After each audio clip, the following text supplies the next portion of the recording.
Nona etapa do Campeonato Mundial de Fórmula 1, dessa vez no Canadá, deu Max Verstappen de novo, só que uma vitória bem diferente, bem especial, principalmente para a Red Bull, 100ª vitória da equipe, e também a 41ª do Max Verstappen, que foi muito bacana, e o Alain do Senna, que ele mandou muito bem. Ele falou, não dá para fazer uma comparação direta com o Senna, porque na época dele era uma outra época, com muito menos corridas, mas de qualquer forma, fico muito feliz. Então, legal a história aqui. Esse pódio aqui também foi muito especial dessa corrida. São 22 títulos, 23 quase. Então vamos lá. 7 daqui, 2 daqui, que na verdade já são 3, então conto mais. 2 daqui. Adrian Newey subiu no pódio, foi muito bacana, tem 11 títulos. Esse cara é o responsável por fazer toda a engenharia e o desenvolvimento do carro da Red Bull, só que trabalhou lá atrás, na época do Senna na Williams, também como McLaren, então é o grande vencedor aí do time da Red Bull, acho que o Adrian Newey, e talvez é o que tem maior participação nessas vitórias todas. De vitórias, das 100 vitórias, 41 com Max Verstappen, que já passou Sebastian Vettel com 38, Weber com 9, Daniel Ricciardo 5, Sérgio Pérez, aliás, Daniel Ricciardo com 7, Sérgio Pérez com 5, então o Sérgio Pérez aí está correndo atrás do Lance. Só para a gente recapitular de onde vem isso, a história, né, das equipes. A Red Bull, lá atrás, era a Jaguar, né, que depois foi comprada pela Red Bull e depois de 2005 foi embora por lá. Já a Mercedes teve lá no começo da Fórmula 1 algumas corridas, mas depois ela era no passado, lembra da Tyrrell no passado, depois a Bar, Honda e depois que a Brown comprou e foi campeão do mundo, eles foram lá e adquiriram e daí sim a Mercedes. Só que a Mercedes venceu essas 100 corridas muito mais rápido do que a Red Bull, porque ela teve aquela sequência de 2014, que só davam eles ali, principalmente para o Lewis Hamilton. Então, voltando para a prova, largada do Verstappen na frente, uma classificação que foi na chuva, e o que chamou a atenção, com o Alonso em segundo, o Hamilton deu uma boa largada, conseguiu passar o Alonso logo na primeira curva, só que o que vale lembrar aqui, que na classificação, as Ferraris fizeram uma estratégia muito ruim, largaram lá de 11º, e também Sérgio Pérez andando muito mal com a Red Bull e tendo que dar seus pulos aí para tentar recuperar desde Mônaco, que ele anda muito mal. Então, na quarta volta, a gente já via o Pérez ali em 12º, as Ferraris tendo dificuldade de subir, o Russell tendo que manter próximo para tentar uma estratégia. Ele entrou no rádio e falou, como é que eu faço de estratégia? Era muito próximo a estratégia de 2 paradas ou 1 parada. Até eu na transmissão achei que a Ferrari não iria para 2, mas a gente vai entender o porquê que eles fizeram 1 parada só, porque normalmente a Ferrari é o carro que gasta mais pneus. A equipe passou para o Russell o seguinte, a estratégia é o seguinte, fica na cola do Hamilton e do Alonso, no caso era o Alonso nesse momento, para eles não abrirem a distância. Então aqui começa, na volta da 5, você pega os 4 primeiros carros começando a abrir, né, Verstappen, Hamilton, Alonso e Russell, e depois vem um pacote, depois do Ocon até lá embaixo, até o Magnussen, todos eles na zona de DRS, quer dizer, todos eles a menos de 1 segundo entre eles, o que dificulta muito a ultrapassagem, porque como todo mundo abre a asa, quem vem atrás não leva aquela vantagem, tem que ser uma ultrapassagem no vácuo mesmo, na freada, que dificulta bastante. Na volta de número 8, vem o safety car virtual, ninguém parou, porque foi um safety car rápido por causa do Sargent, que teve um problema na Williams, só que foi num momento que já tinham passado o box, então ninguém conseguiu fazer a parada. Na volta 12, começa ali as paradas, Hülkenberg foi o primeiro a parar numa condição normal, só que o seguinte, mesmo na volta 12, no final, vem o safety car, e aí é uma paulada enorme assim, uma forte batida do Russell, que foi uma batida muito grande para eles conseguirem voltar para a box e arrumar o carro. Então isso chamou muita atenção, a equipe mandou bem o carro, bem despedaçado, sem um pedaço da asa da frente, a suspensão aparentemente não afetou muito, eles trocaram o pneu, quebrou a roda, saiu o pneu, e nisso aí sim causou um grande...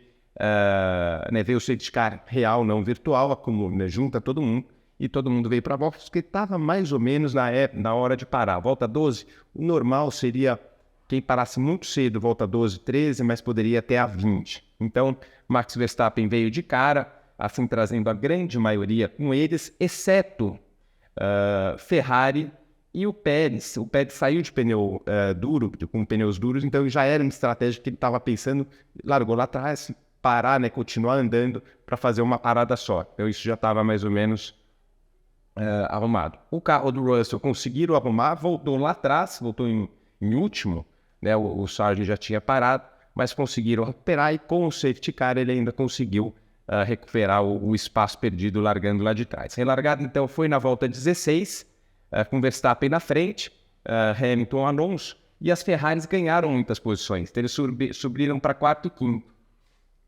Nesse momento, eu e muita gente acreditava que eles tinham errado de novo. Como é que a Ferrari, que sempre erra, tem errado nas estratégias, porque só eles, né, não pararam? O Pérez estava claro pelo pneu. Então, se eles têm um pneu que desgasta muito um carro que desgasta muito pneus, por que eles não pararam junto? Então começou a ficar óbvio, né, conforme foi desenrolando a corrida, e quem errou, na verdade, foi quem achou que eles erraram na estratégia, porque eles acertaram o cheio. Então, a Ferrari e o Pérez foram os carros que não pararam, eles juntaram no bolo, e aí foi indo. O Alonso, no pneu duro, tinha um ritmo um pouco melhor do que o Hamilton, conseguiu passar na pista, que foi muito legal. Os dois carros, cada hora um pouco mais rápido, mas ainda a Aston Martin parece que é um carro melhor, sim, do que a Mercedes. Ele começou a ganhar terreno aí para frente. Nesse momento, na volta 31, o Verstappen entra no rádio falando, ele vira e mexe, ele reclamava que estava perdendo um pouco de aderência, falado depois da corrida qual era o grande problema, retas compridas no Canadá, os pneus, é difícil de aquecer, a temperatura dos pneus do ambiente estava um pouco mais baixa do que esperava, então ele não conseguia manter a temperatura, principalmente nos pneus duros, então ele tinha que realmente trabalhar o carro forte para estar na janela certa da temperatura e o carro grudar. Na volta 35 teve um deixa para lá entre Magnussen e De Vries, que se tocaram, Magnussen deu, o De Vries deu uma esparramada para cima do Magnussen, mas daí depois o De Vries de novo freou lá para dentro, meio que se tocaram, os dois passaram reto, não deu safety car. Eu achei meio no limite, os comissários poderiam ter punido se fossem chatos. Eu, pessoalmente, acho que não, acho que está tudo certo, foi meio no limite, mas tem que deixar pegar mesmo, e é o que aconteceu. Lá na frente, o Leclerc começa a abrir bastante, e aí que você vê que a Ferrari estava assim num ritmo muito bom. Ou seja, eles começaram a andar rápido, eles precisavam sair daquela linha dos carros para conseguir, né, eles não iam conseguir ultrapassar em condições normais naquela linha por causa realmente do DRS. Então eles optaram por ter uma pista livre na frente, abriram bastante. Você vê que eles abriram em torno de 25 segundos para o Albon, que já era o suficiente para ele poder parar e sair de volta na frente. Então o Leclerc parou na volta 40 e aí estava óbvio que iria uma parada só até o final, então acertaram muito bem aí. Na volta 40, o Pérez consegue passar o Albon, que fez uma corrida excepcional.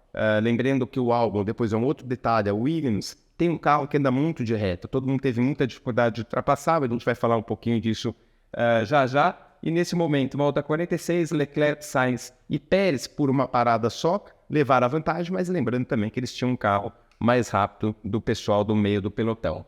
E a disputa legal ficou aí. O Russell impressionou que ele veio escalando, chegou até a 8ª colocação. Uma pena que depois a equipe, o carro dele apresentou problemas de freio, é uma pista que também desgasta muito os freios, freadas fortes, e ele acabou abandonando. E o Alonso também dava a impressão que estava com algum problema de freio. Até foi falado para o Hamilton, olha, o Alonso deve estar com problema de freio, então fica em cima dele. A equipe não falou o motivo, só falou, você precisa tirar o pé, que é o lifting coast, que é quando você tira o pé antes da freada, deixa o carro rolar, mas depois, quando acabou a corrida, eles estavam com um problema no sensor de combustível e estavam achando que poderiam estar gastando mais combustível do que o ideal. Então, eles tinham... só que depois provou que estava errado, era o sistema, pelo que a equipe falou, era o sensor lá que estava errado, então ele acabou economizando um pouco para não atacar o Verstappen, que não seria o caso, mas ele acabou não conseguindo. O Russell aqui foi quando recebe a mensagem que teria que parar, deixa para lá, e aqui ficou o pega legal do Albon, né? O Albon conseguindo se manter na frente do Ocon, Bottas, Norris, Stroll, com um pneu que ele não parou. Ele foi um que parou antes também, levou um pneu velho, só que ele só conseguiu isso pela característica da Williams. Vamos levar o De Vries, lembrar que o De Vries, na estreia dele pela Williams, também em Monza, conseguiu pontuar mais ou menos uma situação parecida, mantendo o carro na frente, com uma velocidade grande de reta. O Verstappen no finalzinho quase se perde ali, quase bate, não estava tão folgado, acho que é a corrida mais justa para ele do ano, até receber realmente na volta 70, uma diferença de 9 segundos para o Alonso, não conseguiu, ele tentou fazer a melhor volta, não conseguiu, depois o Pérez veio, mas ele não conseguiu bater nem a volta do Hamilton, então não estava tão à vontade.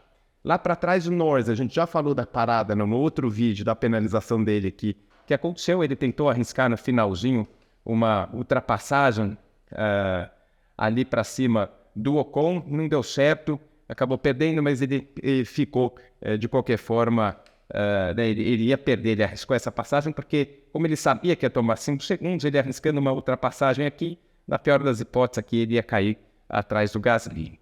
Esse daqui é um gráfico da performance das equipes pós-corrida. A gente vê o que eu achei mais interessante é uma Ferrari aqui, num ritmo de corrida, mesmo fazendo uma parada só, muito próximo de um ritmo da Mercedes. Tudo bem, volta mais rápida, um pouquinho mais da Mercedes, só que a Mercedes com 2 paradas, então mostra que a Ferrari tinha sim um carro para poder brigar com a Mercedes se ela tivesse largado mais para frente.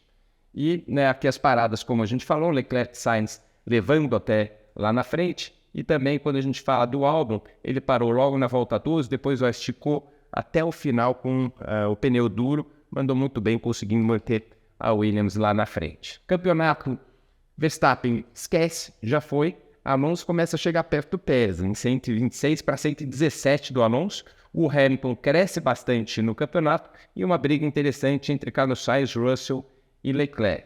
Já nos construtores também, esquece a Red Bull, já foi embora, mais uma briga interessante. A Aston Martin chega, né? O problema da Aston Martin é que só está com o piloto, o Stroll precisa dar os pulos dele. Então, 167 para a Mercedes, para 154, e a Ferrari precisa recuperar, ela está lá meio perdida, tem um carro, acho que vai começar a pontuar mais, e acredito que sim, ela deve começar a fazer frente para as 2 equipes da frente aqui. Então é isso aí, próxima corrida, dia 2 de julho, Áustria, e vamos ver o que acontece lá. Acho que a Red Bull, será que ela está realmente perdendo um pouquinho de terreno, ou será que eles estão escondendo o jogo? Valeu!